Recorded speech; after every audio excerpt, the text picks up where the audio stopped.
Hi, I'm Max Keiser. This is the Keiser Report. You know, we recorded this episode in the past, and this was our future when we recorded it, and now we're going to predict what's going to happen in 2022. So it's a real time warp, which reminds me of a great movie back from the 1970s, we'll get into that at some point. Stacy. Right. Well, this is our first double header of 2022, and Max and I are going to make some resolutions, including the one that we are going to spend more time in the future, which is quite apt for this episode because, of course, we are recording this in 2021, and we're in the future right now as we're recording this. So it is. We're already recording in the future. We're already there. Yeah, that's incredible. Rocky Horror Picture Show. That's the movie I was doing the time warp. I don't know if you remember that.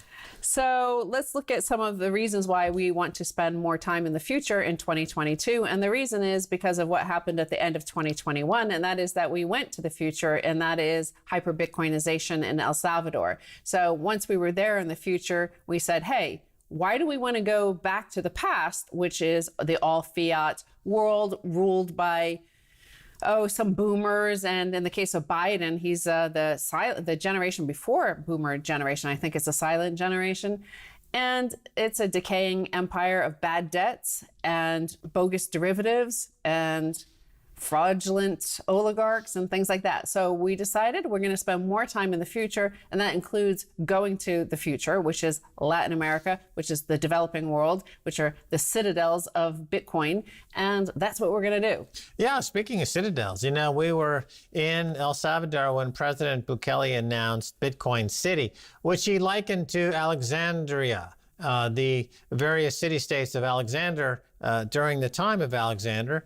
And I think he understands that the Bitcoin City idea can be replicated all over El Salvador, Latin America, and the world as the world taps into geothermal and other renewable energy to create the hardest money ever known to man to obfuscate, obliterate the legacy systems of fiat money, central banks as we know them.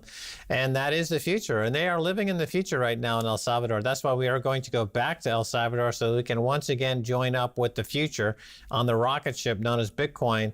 And that'll be happening right as we speak. At this time, I believe, as this show is airing, we're going to be on our way back to the future. Back to the future, into the past, all of it is now.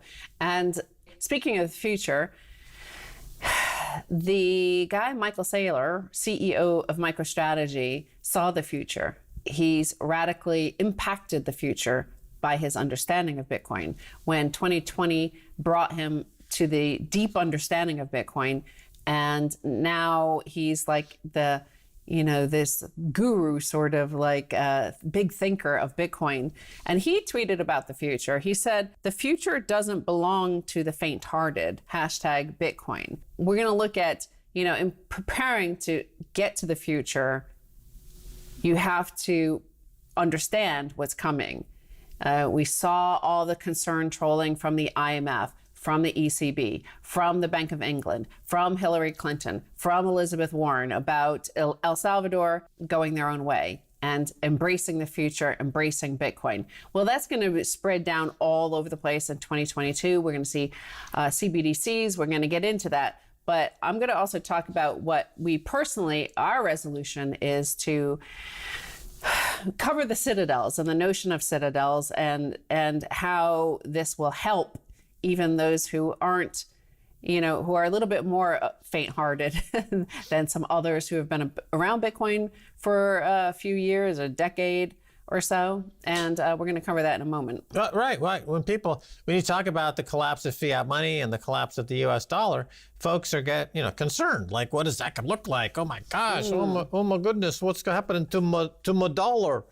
And the answer is citadels. They're going to be a decentralization of society as we know it, away from cities and away from high concentrated areas of population toward much less dense, much less concentrated areas of population, which will be Bitcoin citadels. So Bitcoin City in El Salvador is really the first of Citadel, Bitcoin Citadel. A lot of countries have talked about it for years. You know, we've been there all over the world, where leaders of different countries have said, you know, we're going to make Bitcoin legal tender. We're going to get out of the U.S. dollar matrix. But only Nayib Bukele had, you know, the right stuff to pull the trigger. Right. And speaking of pulling the trigger, by the way, our lava lamp here will hopefully be bubbling by the time we get to the end of the second half. It's not really bubbling, really. It's more like globulating. Globulating, whatever the word is you want to use. They just made up a word. There will Globulation. be big globs of moon. Orange mass. Moon juice. Moon juice.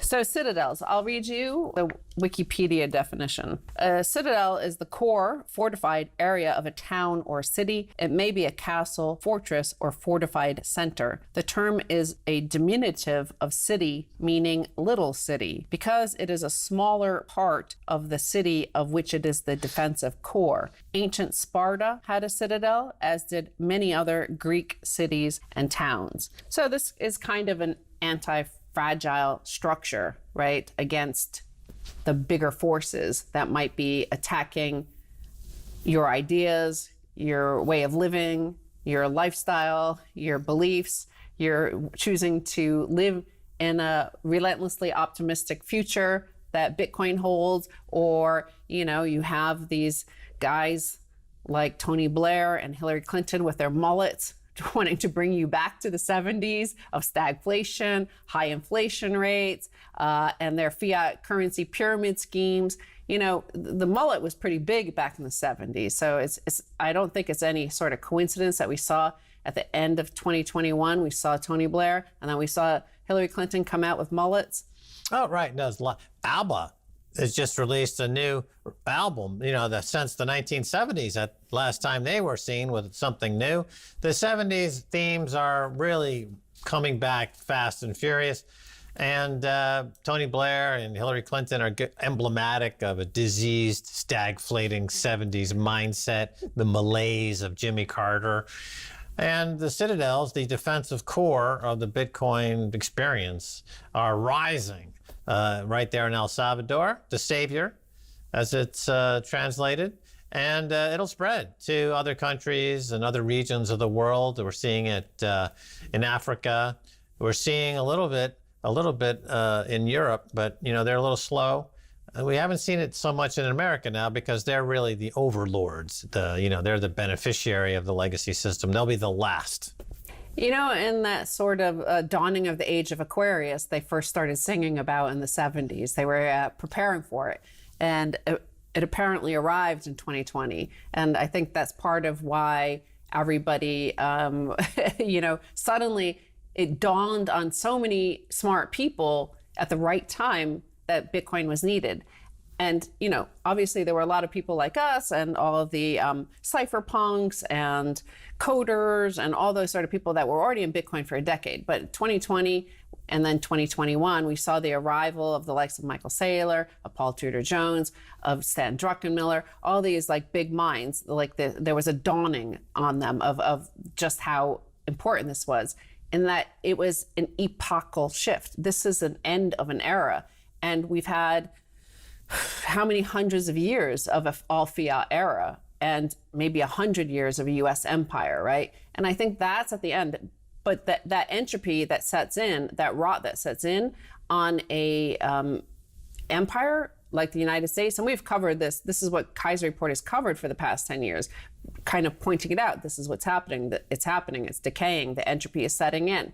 But I think it's coming now faster. This is, you know, first it happens slowly and then suddenly. It always does that. That's the way nature works in terms of entropy. It's like it happens slowly. You're slowly having aches and pains, and then suddenly you just like collapse, right? Well, that's what's happening to the empire. So you're going to see soon, and it could be this year, it could be in the next 3 or 4 years, 5 years, but it'll be sudden, whatever. That's a sudden moment. And if you look back at the scale of history, you're going to see the death of banks as we know them, that have been around since like the 1400s, essentially.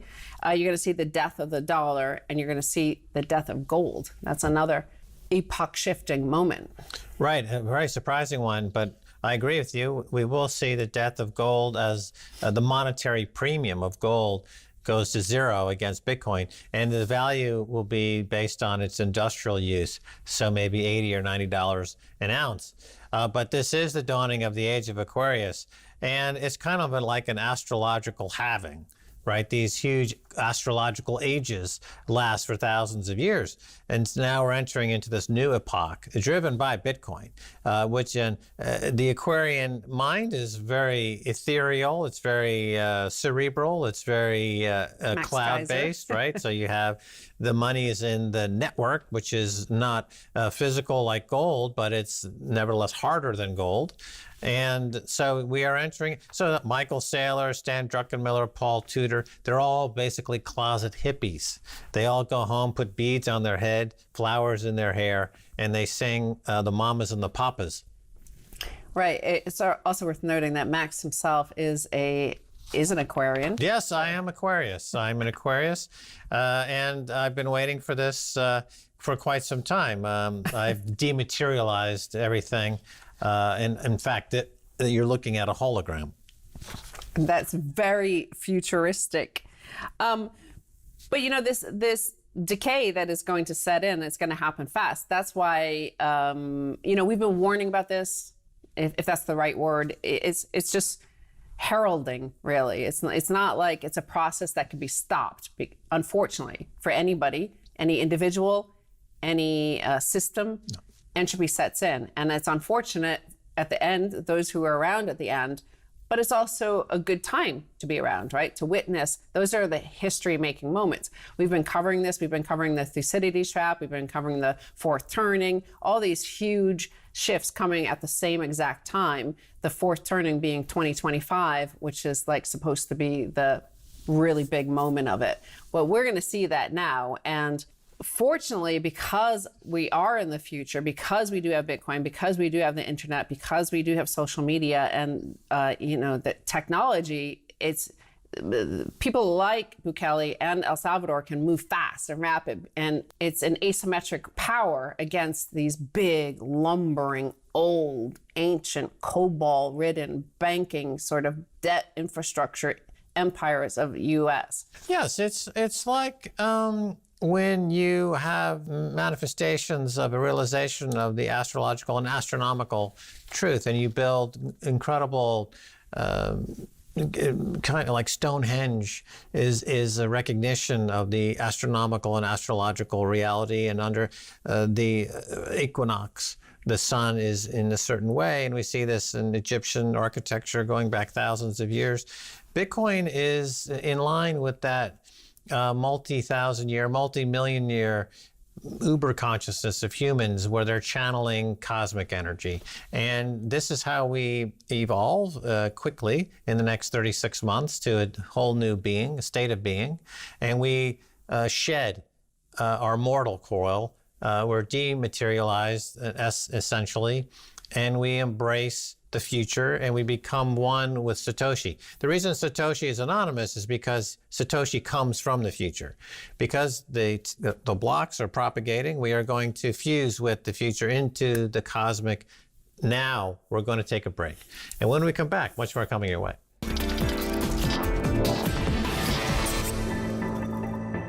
Welcome back to the Keiser Report. I'm Max Keiser. We're talking about the cosmological constant, the Bitcoin singularity, the dematerialization of our souls, and the embrace of the future through the Bitcoin protocol. Stacy. Yeah, and we're talking about spending more time in the future as the rapid disintegration sets upon us for the all-fiat empire of debt. And the other thing you're going to see is you're going to see more lockdowns, which is in a way a coffin, a funeral for the fiat world, right? I think it's the all-fiat regime, which even caused the pandemic, the sort of neoliberal structure of that non-citadel-based economy is wrought havoc upon supply chains, upon the pandemic response, and hobbled the empire itself, hobbled itself through its misallocation of capital, but its misdistribution of risk, and also the structure of its own economy and manufacturing. So that was inevitable. You know, just as Bitcoin was inevitable, that the genius of humans throughout history and the people against the elite throughout history, we've always devised structures to escape the elite and their bad rule, their entropic rule always inevitably leads to this, and we always get to a better place. So we're going to see more lockdowns, and we're going to see more inflation this year, in my opinion. Right. Well, that's one of the stark differences between the United States and El Salvador. The economy in the United States is 70% or more consumption, consumerism, consumer products. And in El Salvador, it's still very much tied to agriculture. And so when you're in El Salvador, you're very much tied to the earth, the waves, the volcanoes, the people. And it's very uplifting. In the United States, you're back to consumerism, where it's very soul-killing. And so what's happening now is that the Bitcoin, in my view, has started the process of realigning the incentives of the human race in such a way that those who refuse to abandon their consumer ways will perish. It's that simple. Again, that's the other thing that we are going to do this year, because Bitcoin changes you. You don't change Bitcoin, Bitcoin changes you. So Bitcoin does introduce a lower time preference, and you'll see that for you, the individual. You'll see that in a nation state level with El Salvador. You'll see that shift in time preference. So a high time preference economy is epitomized by the United States, which is rack up as much debt, bring as much of the future to the now. Right now, you have a high time preference for right now, this moment. You want to consume the next 40, 50, 60, maybe the next 5 generations worth of what they could possibly consume or spend or create. So you consume that as fast as possible and basically trash the future you don't have any regard for. Whereas low time preference with a hard money standard and a just economic system, your time preference naturally shifts. And it's a process. You feel it inside you when you shift from a high time preference individual to a low time preference individual. Things move slower around you. You notice more things. You enjoy more things. You have more respect for the future. And there's the glob. You see? This globulation. That was low time preference. We showed there that we would wait for this to start to happen, and it happened. I see a whole new universe. But, this is where Paul Krugman of the New York Times gets it wrong, because he says, all the debt that America incurs is meaningless because it's debt we owe ourselves. But if you add the time preference dimension into what he's saying we're going to throw our kids into a wood chipper because we're going to put the debt onto them. We're going to instantly gratify ourselves today, and we don't care what happens to the kids. We don't care if 60 or 70 million Americans are guzzling high fructose corn syrup by the gallon and becoming diabetic and obese, because it's just debt we owe ourselves. And he also said that the US dollar is backed by violence and terror. That's what Paul Krugman, the Nobel Prize-winning economist, said. So, finally humans are rejecting this en masse, and it's happening globally. It's happening specifically in El Salvador. Goodbye, Paul Krugman. Have a nice life. You're done. Well, the greatest societies and cultures of history, moments of history, were built upon the foundations of hard money and hard thinking and low time preference. So you had ancient Greece, you had the Renaissance, you had Enlightenment, not because all those people were racked up with loads of debts that required those thinkers and those people and those individuals and those artists and those discoverers and explorers to, have to work 3 or 4 jobs in order to keep current with their debt. That they weren't consuming mass amounts of junk food and bloating themselves up and needing to, stay in the hospital for half their life with diabetes. Like, this was, a time of great contemplation, that obviously existed to create such powerful epoch-shifting ideas and cultures and societies. Right, hard thinking, I hadn't heard that phrase before, but it can go back to ancient Greek, and it is about philosophical thinking and the invention of philosophy, which is the desire for axiomatic truths that are proven, philosophical theorems. And this led to the basis for Western civilization as we know for it, empiricism and science, graduating from alchemy to the modern science as we know it, was built on the axiomatic truths that given to us by the philosophers of ancient Greece. And it's quite different than the intuitive axiomatic truths of Eastern thought, going into the Asian philosophies of Zen, Buddhism, and things like this. But they all arrive at the same place. And we see this in quantum physics and as well, where there's a bleed over between the particle and the photon. Light and particles with the Schrodinger's cat experiment and the uncertainty principle and religion and science and the God particle. And so we're at that point now where all, as Michael Saylor has said, all your models are broken. That means mathematical models, financial models, philosophical models, societal models, governance models, all models are broken across the board.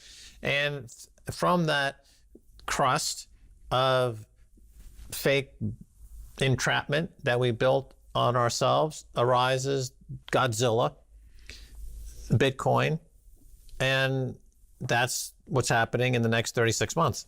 Right. So let's go over the next 36 months and look back at the last 12 months and what we might see. So I think in 2022, we're going to see the first central bank digital currency in a Western economy. I think the US might introduce one in the next 2 or 3 years. And that is the financial panopticon, because you could see it in how they speak, that they don't trust the people. The people are deplorables, and they feel like it's the people's fault that their rules, their institutions are failing. It's the people's fault that they don't have faith in them. This happened at the end of every empire. They turn on their people because their people lose faith in them and they take it personally. They don't use it as a moment to reflect. We saw that with when Hillary Clinton went on Rachel Maddow's show, and they both agreed that we need some more gatekeepers. Like it's already a neo-feudal system, as we have laid out here in Keiser Report for the past 10 years. And what they're missing, this neo-feudal system would just work if we had more gatekeepers, if we could just keep these deplorable peasants from thinking these wild thoughts about like self-sovereignty and individual freedom available through Bitcoin and stuff like that. So you're going to see CBDCs, and you're going to see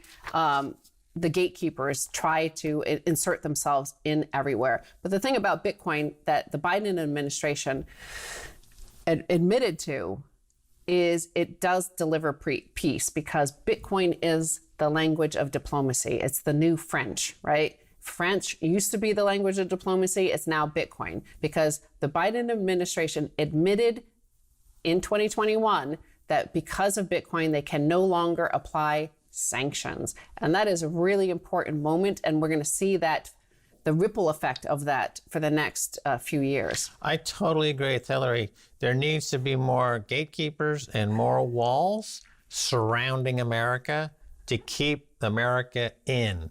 We don't want America spilling out into the free world anymore. We want to imprison America.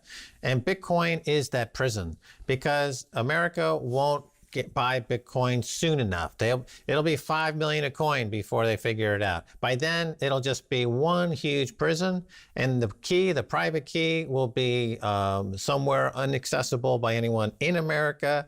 Goodbye, America. It was great knowing you, but we took all the good bits and we created the Bitcoin citadel in El Salvador. Bye, America. On the individual level as well, just you, the individual, or me just sitting here, your private key is uniquely a citadel as well. And that is the first time in human history. It's just remarkable that our human history has been one of elites and peasants and people and the rulers like fighting, like advancing, declining, going back, going forward. And at the end of the day, it's always been like seizing a property and control. Bitcoin, first time in history, an individual can have unconfiscatable private wealth. First time in history. First time in history. So you're more, because the state always has throughout history had exclusive use of violence. Now it's the language of diplomacy for you, the individual. They have to sit down at the table and get you to concede. They need to arrive at a consensus with you. You have to agree to their terms, and they have to agree with your terms because you have the unconfiscatable wealth. So it's a great equalizer, as somebody. Oh, Max Keiser said. Bitcoin is the great equalizer. Another prediction for 2022 would be that Texas, which is a heavy Bitcoin state, secedes from the United States by giving safe harbor for Bitcoiners. As the federal government panics and they go bankrupt and they're begging Bitcoiners for a bailout, Texas will secede. Ted Cruz will be the president of that country. All right, we're going to say goodbye and good luck to the translator of this show into Spanish at RT Espanol. Keiser Report. Have a nice new year. Bye, y'all. And we'll see you in El Salvador. We'll see you in Mexico. We're heading to the future. And we're taking our lava lamp